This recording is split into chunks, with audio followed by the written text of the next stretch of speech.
It's 35 for 75, 378 yards through the air, no sacks to help the Vikings move to 3-4 this season. Up next, a trip to Green Bay with the chance to go for 3 straight wins. At the bank, Reggie Wilson, KARE 11 Sports. I knew there was a chance. The 49ers were banged up. They came into U.S. Bank Stadium. The crowd was hot and ready to go. Yeah, Cousins was hot and ready to go. Addison, he's really shining. With J.J. out, he's the rookie, so he's definitely stepping up to the plate for sure. His opportunity to step up and catch some touchdowns. That first touchdown where he snatched the ball away from the defender. It was amazing. Amazing stuff. Was an entertaining game nonetheless. So we do have a lot more to talk, though, about tonight's big game and what's next for the Vikes, because we're not done yet. We have another game coming up this weekend. In 30 minutes, though, Eva's going to check out your reaction on social media to last night's big victory. Let's switch gears now to the race for the next Speaker of the House that's playing out right now at the U.S. Capitol. In less than 2 hours from now, Republicans are set to vote on a nominee. We do have a live picture from the Capitol's dome right now. Less than 2 hours ago, we learned GOP House members will start voting on a nominee at 8 o'clock our time. Minnesota Representative Tom Emmer is one of 8 remaining candidates in the running. Now, Cece, you've been tracking the latest on this high-stake vote. Where does Emmer lie with all this? Right, a lot to get to. And as you mentioned, House Republicans, they are going to be meeting again behind closed doors. And since there are 8 names to choose from, it could take hours to decide who the next nominee will be. And as was mentioned, Tom Emmer is a contender. He entered last night's candidate forum as the frontrunner. This morning, Republicans have yet to confirm if that's still true now.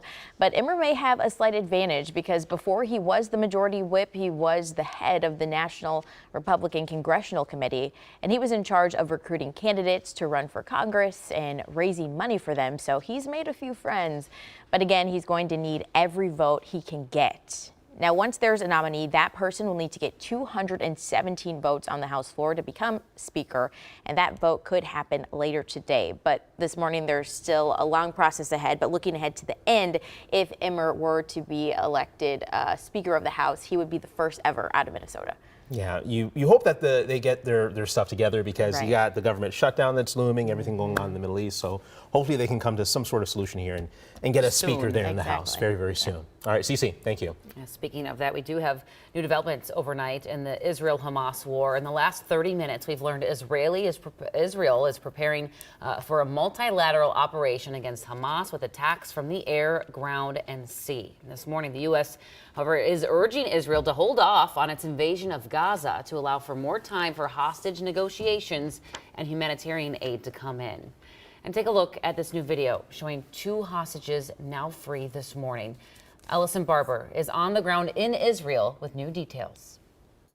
After more than 2 weeks in captivity, 2 hostages taken into Gaza by Hamas militants are finally back in Israel. An Israeli military helicopter landed at a hospital in Tel Aviv and brought the 2 women, a 79-year-old and an 85-year-old, to the hospital where their families were there meeting them. Their husbands, though, they are among the 200-plus people still held inside of Gaza. We will have full team coverage coming up on Today.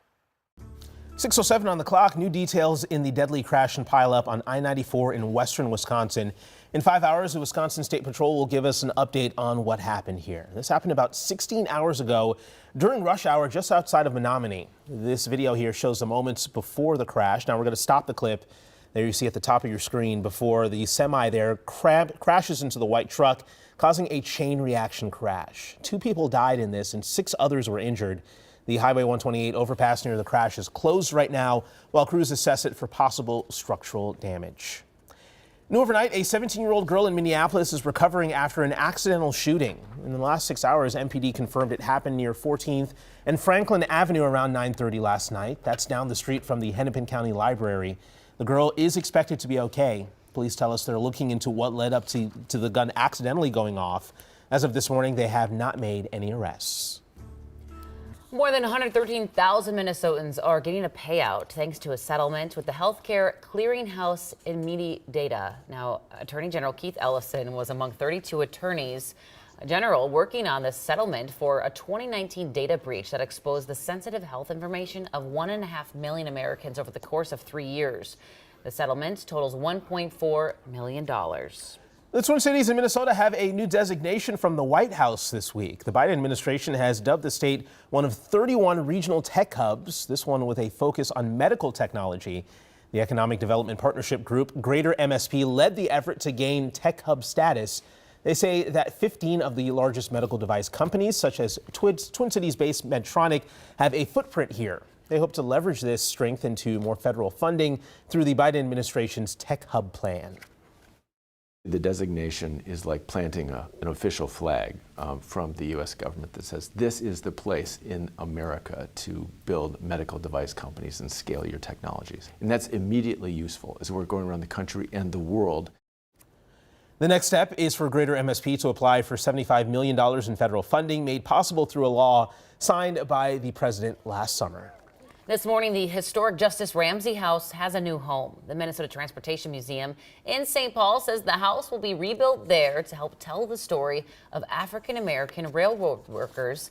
The historic building was taken apart and put in storage earlier this year after the owner of a restaurant 2 miles away where it used to stand said a wall collapsed and they wanted to demolish it. Taking a live look here from our Golden Valley camera, looking towards downtown Minneapolis. And you can see rain's moving out here after storms in the South Metro early this morning. But Ben, we have another round that's moving in later this afternoon. Yeah, that's right. Despite a dry morning commute, just keep that rain gear handy today because you're likely going to be needing it towards the second half of the day. We're watching the leftover showers exit off to our east. One thunderstorm over Polk County. You can see north of New Richmond near the Amory area. These are non-severe thunderstorms, and you can see the bulk of the activity exiting further to the east, now totally outside of Minnesota. Earlier today from Owatonna to Rochester to Winona, we saw heavy thunderstorms and even some small pea-sized hail reported earlier this morning. You might have woken up to some lightning and thunder. Again, a dry morning commute.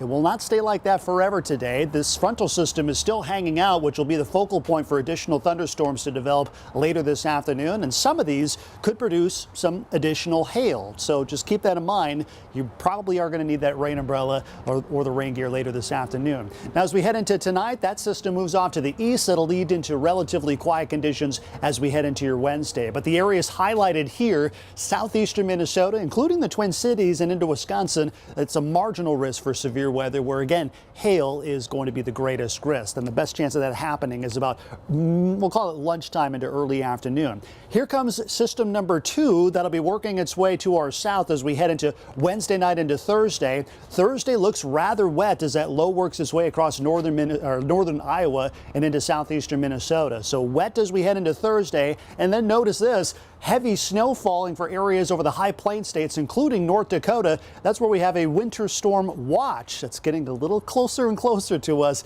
That is in effect from tonight through Thursday morning. Parts of North Dakota, including Minot, could be looking at a half a foot or better of snow. How about that? Not here, however. 63 degrees is our temperature for today. We're going to hang out in the upper 50s to low 60s at least through Thursday before temperatures fall throughout the day on Friday. It's going to be a blustery and just a raw day outside. And then notice 30s for high temperatures possible Saturday, Sunday, and those colder temperatures likely sticking around through Halloween. Jason.